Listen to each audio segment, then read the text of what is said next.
Hi, guess what we're talking about today? The plant of the week. I'm really excited to get back to doing this again. During Christmas and around Thanksgiving, we stop about talking about the plant of the week and talk more about our Christmas things and our really awesome things that we have for Thanksgiving and even for Halloween.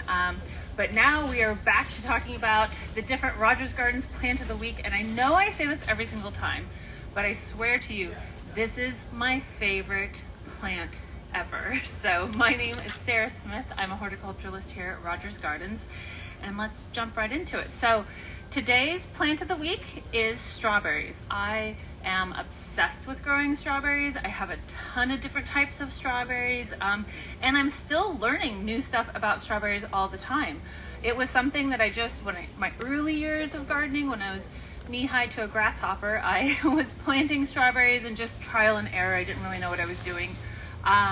And with, age and knowledge and a little bit of learning, I have really mastered the strawberry art. There are a ton of different types of strawberries, but what's really cool and was the first time for me last year was bare root strawberries. So that is specifically what we're talking about, is bare root strawberries. So you're probably used to knowing bare root roses or maybe even bare root fruit trees. It's a really common practice for shipping purposes to take all the soil off of it, pack the roots in just a little bit of sawdust and package them up so they're tiny and little and tight so you can ship them in the mail. Bare root strawberries is something that a lot of farmers have been using for years and years and years, and I'm going to show you what that looks like. And the really amazing part about doing them bare root is they're very inexpensive and you can get a lot. So strawberries, when you're growing them, a 6-pack is great for you. But a whole family, that's just not enough strawberry plants. Honestly, even with all the strawberries I have, most of them never make it into the house. I eat them while I'm gardening. It's just something I'm completely obsessed with. So this is what a bare root strawberry pack looks like. So it's a tiny little bag like this. We have it in a little tiny outdoor refrigerator that you'll see when you come into Rogers Gardens. It's a little black refrigerator, and you walk by and think, what's in there?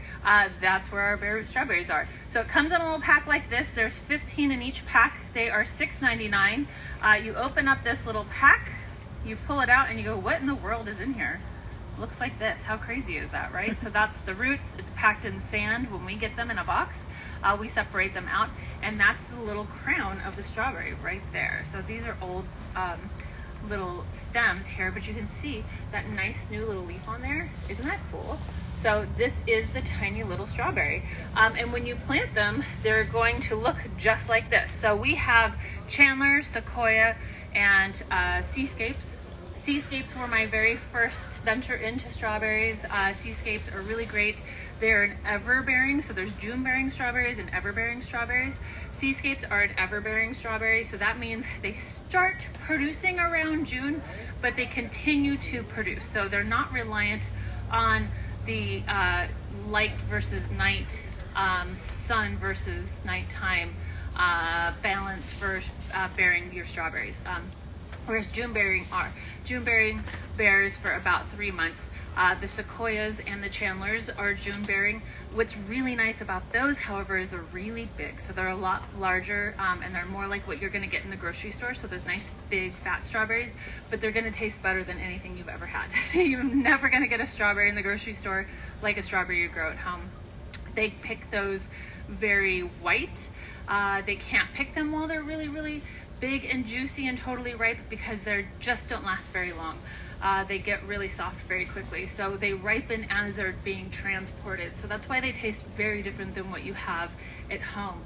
The other trick when picking them at home is never pick them and put them in the refrigerator. You need to pick them when you're ready to use them and use them. If you put them in the refrigerator, they really get mushy and they get kind of weird and they almost ferment. So you want to pick them when you're ready to use them and use them right away.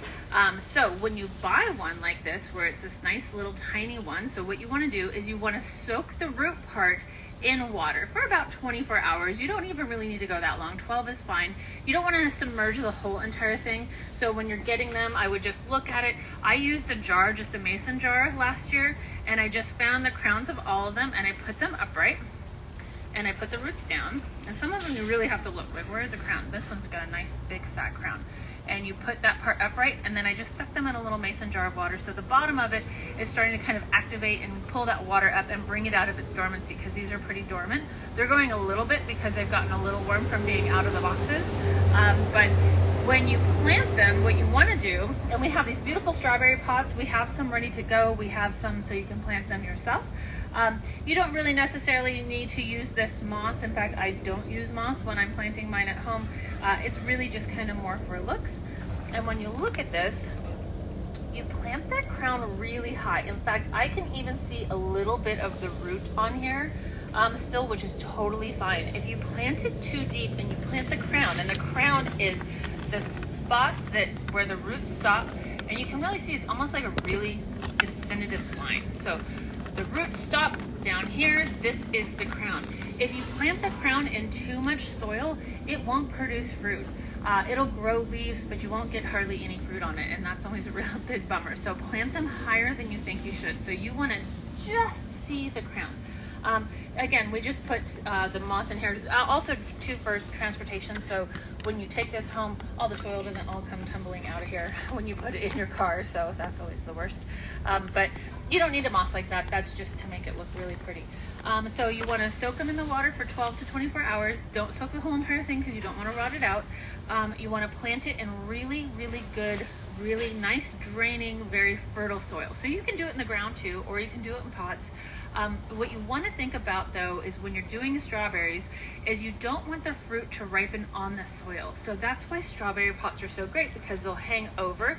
The flowers will make their beautiful flowers, the petals will fall off, that will turn into the strawberry. It's on a long stem, it'll hang over the edge and ripen around the edges of things. So all of my strawberries, I don't have any strawberries in the ground. All of my strawberries are in pots. Every single pot that I have has strawberries in it, no matter what's in the pot. Because a really cool thing is strawberries also make runners. So we'll get into that in a second. But you want to make sure that that strawberry is not ripening on the ground. When it ripens on the ground, then it starts to kind of rot. You get a lot of pill bug problems. Slugs love them just like we do, even earthworms. So you want to make sure that it's in an area where they're going to ripen and not touch the ground. So if you're doing it in the ground, that's why when you see strawberry farms, and there's tons of them here in Southern California, they grow them on mounds. So there are these long mounded, long rows, and they usually sometimes put plastic in that low part that's perforated so the water can seep through, but so they're not sitting on the ground. So if you're going to do it in the ground, just make sure that you're putting something underneath there. Hay, a lot of people will use hay. A lot of people will use plastics, even little like containers or saucers or something like that, because you don't want it ripening on the ground. But strawberry pots are so perfect, and what's so cool is you get this whole big thing. So I'll show you what it looks like when it actually grows in. So this is what it'll look like when it starts. You'll get the nice new little growth coming up, the nice little first sets of leaves here and there. A really common practice is when they start to flower, which they'll probably start to flower in late springtime when you're planting them this way, and you'll definitely get strawberries by the summertime, is to pick off the first set of flowers. That makes your strawberries bigger and fuller. I don't do that. I feel so bad picking them off, and I just can't possibly do that. So it's totally up to you. I'm not looking to win any prizes with my strawberries or enter them to any kind of fairs. I'm not selling them to anybody, so I don't care if they're small. So I don't pick those ones off when they first flower, which is probably a big no-no, but they're fine and they taste great, and I want to eat those strawberries. So let me show you what it looks like when they grow in. So this is one that's all nice and grown in. Look how pretty that is. Isn't that amazing? We put a couple little violas and stuff in there just so there's something pretty. I do a lot of that too. When I'm planting my strawberries, at first I plant something around it so there's something pretty to look at. And strawberries are just so springy and so cute and so beautiful. And look, these already have flowers. Look at that. So that's the flower. The petals fall off. The berry starts to start, and that's the start of a strawberry. This is like the perfect example. That's even like a little tiny bud. Look, I've got every single stage except for ripen here, which is really cool. So in this way, as they get heavier, they will fall over the edge, and they will flower down there, and they'll ripen down there, and then they won't go bad. So that's what they look like when they're all nice and started. So it's super, super fun. Strawberries make runners. All strawberries do, with the exception of the Alpine Strawberries. they will make a runner, which is kind of like a spider plant. So if you know a spider plant, it has like a long piece that comes out with a tiny little flower, or not flower, tiny little plant with some roots at the end. That's what strawberries do. So that's how they propagate, not just from seeds, but also from runners. I do not let my strawberries have runners. That's the one thing that I'm really pretty diligent about. Once they start making runners, then they stop producing flowers and they stop flowering and making fruit. So I don't let them do that. I pinch those off. Occasionally when I have like a new variety, or I have a friend who wants some, I'll let a couple selected ones make runners. I'll pinch those off and I'll plant them. I'll give them away as gifts. Or I got a really unusual variety up in Paso Robles and I just bought a couple of them, so I let them make runners. So then that way I can have more of that plant. And you know, usually the runners don't actually produce any flowers, but sometimes they will. Sometimes they won't produce flowers for a year. But one that I bought up in Paso Robles actually did, which was kind of interesting, that it set flowers and gave me fruit right away, which I was really surprised about. But typically they don't do that. So they won't produce flowers until the next year. So just be prepared for that. And again, that's why I don't like them to produce runners, because now that's not going to make any flowers or give me strawberries for a year. And now my plant is like, oh look, I made all these babies, my job is done, I don't need to make fruit anymore. So you want to pinch all those little runners off. For fertilizing and for soil, I really love the Malibu potting soil. They want really fertile, they want moist, really well draining soil. So they want to stay moist, they don't like to be dried out, but they also don't want to be soggy. No plant really wants to be soggy, with the exception of a few bog plants and water plants.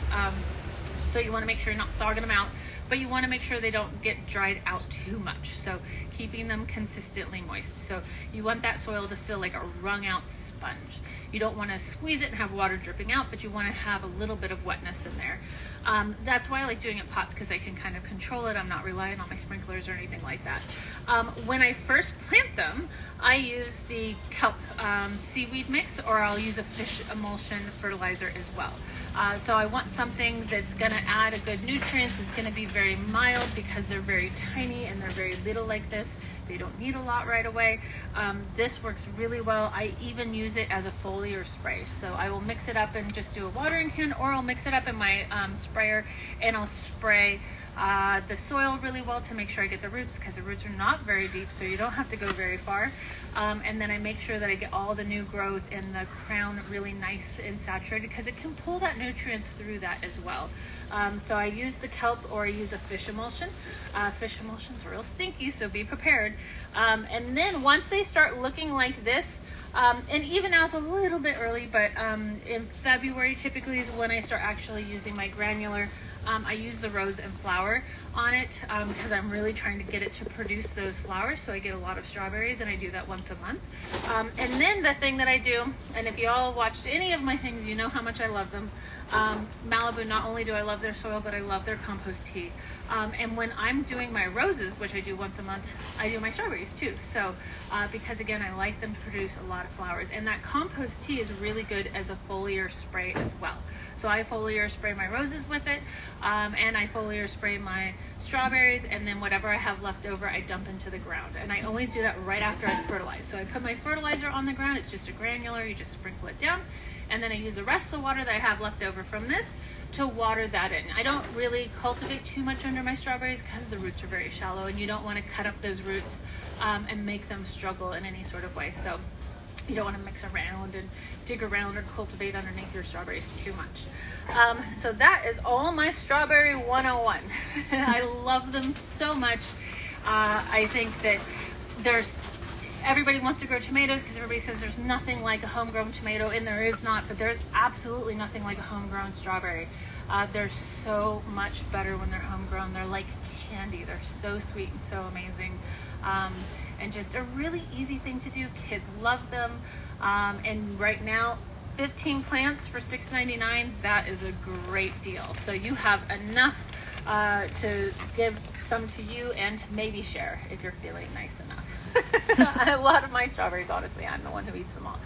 But yeah, it's really fun, really easy in a strawberry pot like this. Super simple, just an easy, fun, fruitful, something you can eat, something you can enjoy, and you know they're not being sprayed by all kinds of pesticides and stuff. Strawberries are the worst for that. Commercial grown strawberries that are grown with pesticides and stuff, because they're so thin skinned, a lot of that really absorbs into the strawberry, so they're always on that dirty 15 list, with the one that you just don't want to eat those ones unless they're organic. So this is nice because you know it's organic, you know that you grew it, you know that you put all your love and effort into it, and you can definitely taste it. So it's really fun, great to do with kids, and come in and take advantage of this deal. It's such a great deal, and it's so much fun. So we are live. So if you have any questions about strawberries or anything, you can ask me those questions now. If you stumbled into this a little late and you're like, oh, I don't know what she was even talking about, you can always rewatch this and add your questions after you're done rewatching it, because we will answer those questions for you too, even if you came into this a little bit late. And if you know someone who's a strawberry fanatic, tag them down below, because this is a fantastic deal. It's really fun to do it like this. It's so neat to go from something that looks like nothing to something you're eating. It's a really fun thing, so make sure you let them know we've got those strawberries, and they don't last forever.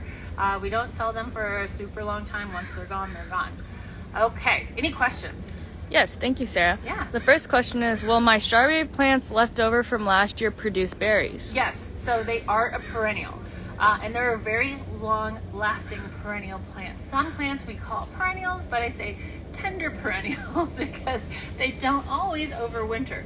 Strawberries are a plant that will overwinter. My first batch of strawberries that I ever grew, I still have some of them, which is pretty amazing. I have an old strawberry pot that I bought, I can't even tell you how long. I'll totally date myself. Probably 18 years ago, 19 years ago. Even longer than that, quite honestly. And I still have strawberries in there.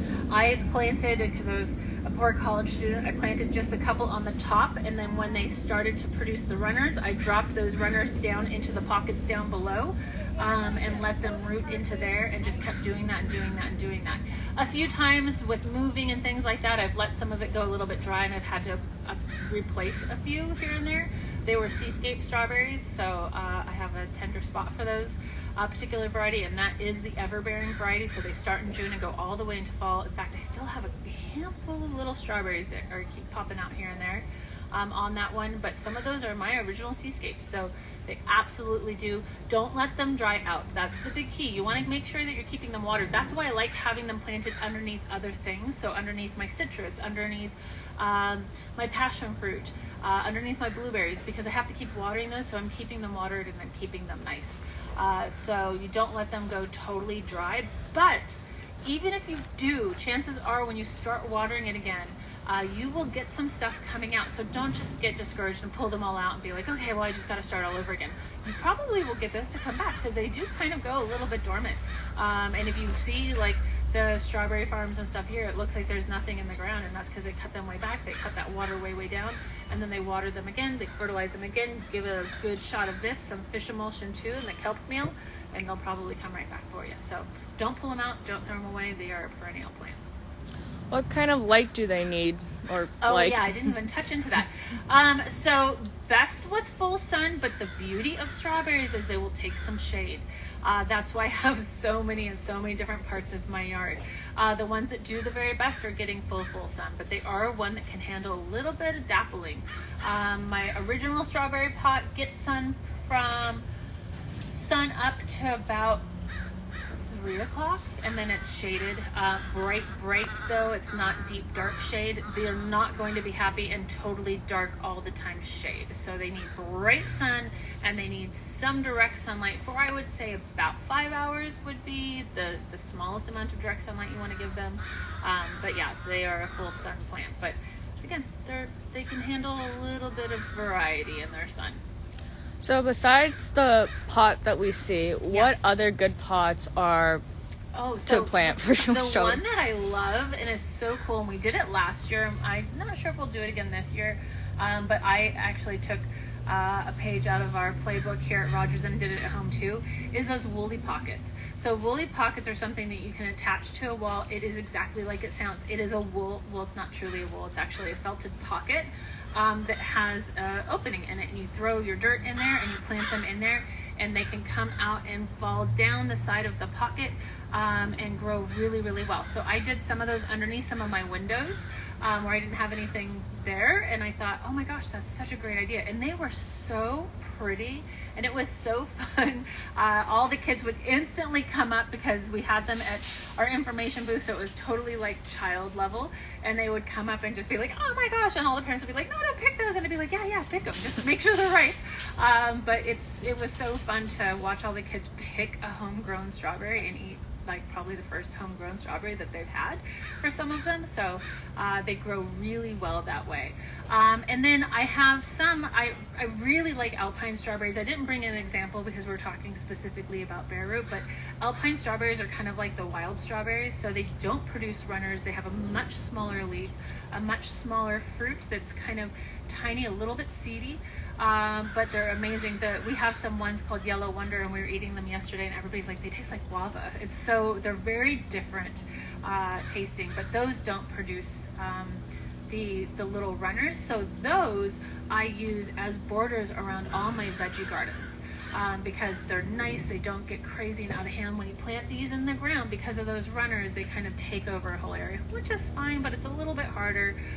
Those Alpine strawberries are so tiny that they don't droop over, so you don't have to worry about them ripening on the ground. So if you don't have a place for pots, but you want to grow something in the ground, those are a really good option. And that's nothing you're going to get in the grocery store, so it's really, really different. I love when I'm making like a fruit salad or something, even like cute little creme brulees or something, a couple little Alpine strawberries and a little sprig of mint, and oh my gosh, you look like you're a master chef. So they're really fun and very, very different too. So those will work great in the ground. What about hanging pots? Do they do well in hanging pots? Yep. Yeah. Anything where they can hang over the side. So that's why I like literally have them in almost everything. It's every place you look, there's a strawberry tucked somewhere in my house. So hanging pots, 100%. They will be great in that. Just keep them watered. Besides strawberries, what do you recommend planting this time of year? So this is a really great time to get things established. If you didn't do things in the fall time, it's a good time now because we're cool. The plants have a chance to get their roots established before spring hits, and they have to do all their above ground growth. Planting in spring is fine. But I always say here in Southern California, if you're planting in spring, you didn't plan very well. You should have done it earlier. The springtime should be your time to just kind of sit back and enjoy all the bounty and the beautifulness that's going on. Do a little bit of cleaning and fertilizing, but you should be enjoying your garden, not toiling away in your garden in the spring. You should be doing that kind of stuff now because we are so mild. We don't have frost or anything like that. It's a fantastic time for any of the fruits to go into the ground. So blueberries, caneberries. I love blueberries as well. It's something that I have gotten a little bit of obsession for too. But that's a great time to get them in the ground now. All your fall veggies and stuff, so that's all your green leafy things, your cruciferous things like broccolis and cabbages and cauliflowers and all those kind of things. Sugar snap peas, it's a great time for growing sugar snap peas. That's another thing that I adore, and I never make it in the house because I eat them all before I bring any of them in. Sweet peas, we just got a fantastic crop of sweet peas in. The sweet peas have we do all peas and seeds that come from England that we bring over, and there's all kinds of really amazing different ones that you're not going to find anywhere else. They are hand-picked, the colors, from the lovely Steve Hampton, who used to work here, and he does a lot of really beautiful sweet pea videos online. He grows them. He's like a competitive sweet pea grower and enters them into a lot of things. We have a really, really great deal on our Italian poppies, and I want to see if I can grab one. I'm going to step off screen just for 1 second because I want you to see one flowering. They're so pretty. Excuse me, bees. Let's see. Ooh, I'm getting them with the bee action. Look at that. Do you see the bees in there? Mm-hmm. Isn't that amazing? They go bonkers for these. They're so pretty. They're nice and big. When the bees are like this, they could care less about me. So they just don't even care. I'm not afraid of the bees when they're in this kind of mode because they're busy doing their thing.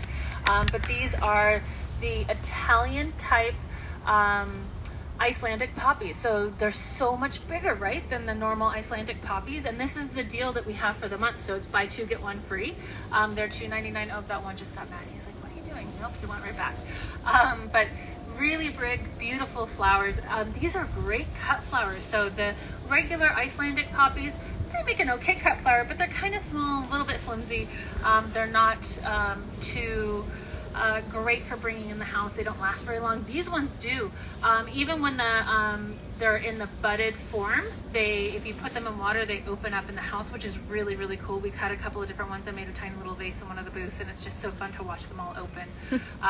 So anemones too, that will be one of our other ones. Sonettis, I'll be talking about that next week. So if you tune in every Thursday, I'm talking about the plant of the week, and it's all the things that you want to plant right now, and all the things that we have specials on. So it's really kind of a great time for anything. You just want to stay away from your summer veggies and things like that. It's going to be a great time for doing all the maples, because those are starting to come in, and you can pick all the really great, beautiful varieties. So this is a time for almost everything, except for your summer veggies. No tomatoes yet, no squash, no eggplants or peppers, not yet. But that will be coming up pretty soon too. Okay, last question. Yeah. What everbearing strawberries do you recommend? So the everbearing, the seascapes. I love, love, love the seascapes. We have the seascapes in the bare root. They're a really great one. The Alpine ones are kind of like an everbearing too. So I have fruit on those right now. But they are kind of a different classification, very different sort of thing.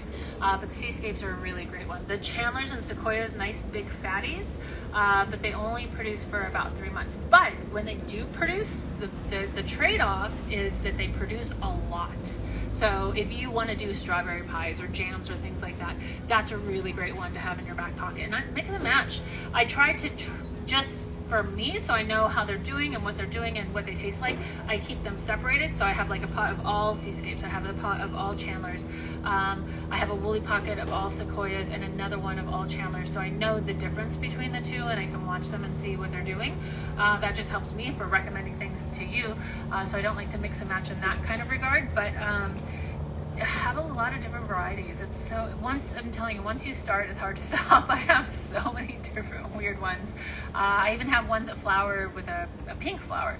The fruit's not as great, but the flower is really pretty. So it becomes kind of a mini obsession once you start seeing how easy it is. They're very, very easy plants to grow. So, okay, thank you so much for tuning in. It's so fun. I love talking about things that I'm passionate about. I know I probably went on way too long, but if you have any questions, you came in late, make sure you stick those down below. Go sign up for our email right now. There are so many cool things coming up. We have all kinds of really fun things. Tomato Mania is coming up pretty soon, which is amazing. We have all kinds of great things going on here in the gardens at all times. So that way you're privy to everything and you don't come in too late, because that's the worst. Especially if you come in, you're like, oh, I want those Italian poppies, and you came in too late, now they're all gone. Same thing with sweet peas. Sweet peas, come in now, because we just got a great variety in, or varieties in. So you can come in and check that all out too. If you haven't yet, go check out our YouTube page. Our YouTube page is fantastic. We post so much great content here, the lives, and all these really beautiful, well-edited, really kind of curated videos of all different kinds of things, from table settings to walking through and seeing what we did in the past years for Halloween, Christmas. There's a lot of beautiful, beautiful videos that have aerial shots, and you can see the lights and the carolers and all kinds of things. And then all kinds of really fun things on how to do different arrangements for flower arranging and orchid arranging and all kinds of beautiful stuff. So make sure you go check that out too, and subscribe to that YouTube page. And then make sure you're following us on Instagram and Facebook, and tag all your friends below that are the strawberry lovers. Let them know what we've got and that they can grow the strawberries at home just as easy as buying it from the grocery store, and so much better too. So thank you so much. Stay well, stay safe, and happy gardening, everybody. Bye.